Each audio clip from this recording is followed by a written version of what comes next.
যেতিয়াই বৰ্তাক দেখোঁ নহয় মনটো বহুত বেছি বেয়া লাগে, যিহেতু দেউতালৈ খুব বেছি মনত পৰে। দেউতা বহুত বেছি ভাল আছিল আৰু এইফালে বৰ্তা বেমাৰীও হয়, চকুৰেও ভালকৈ নেদেখে।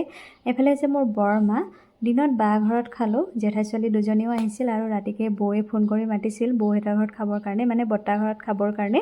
যিহেতু তীজত আমাৰ ছোৱালীবিলাকক খুব খুৱায় মা দেউতাৰ ঘৰত। তো এইফালে বৌ দেখিছে নহয়, বৌৰ এটা চেঞ্জ দেখিছোঁ দেই। মই কি চেঞ্জ দেখিছোঁ আপোনালোকক ক'ম বাৰু। বৌয়ে আগতে একেবাৰে নাইটি নিপিন্ধে, বিয়া পতা চাগে 24-25 বছৰমান হ'ল, নাইটি একেবাৰে নিপিন্ধে।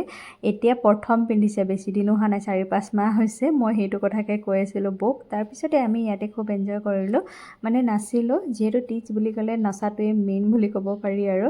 আজি ঠিকছে খাই মেলি কাইলৈ যিহেতু ব্ৰত ল'ব লাগিব মঙলবাৰে, তো এইফালে নাচি মেলি পূৰা ফূৰ্তি কৰিছোঁ। আৰু মই মঙলবাৰে ঘৰলৈ আহিম বুলি ভাবিছিলোঁ। মা ঘৰত যে মোৰ একো খোৱা হোৱাই নাই, মায়ে মনটো বেয়া কৰি আছিলে, সেইকাৰণে মঙলবাৰে মই থাকি দিলোঁ ব্ৰতৰ দিনাখন আৰু মা ঘৰতে খালোঁ। এইফালে দেখিছে নহয় বৰ্তা ঘৰত কি কি স্পেচিয়েল আছে।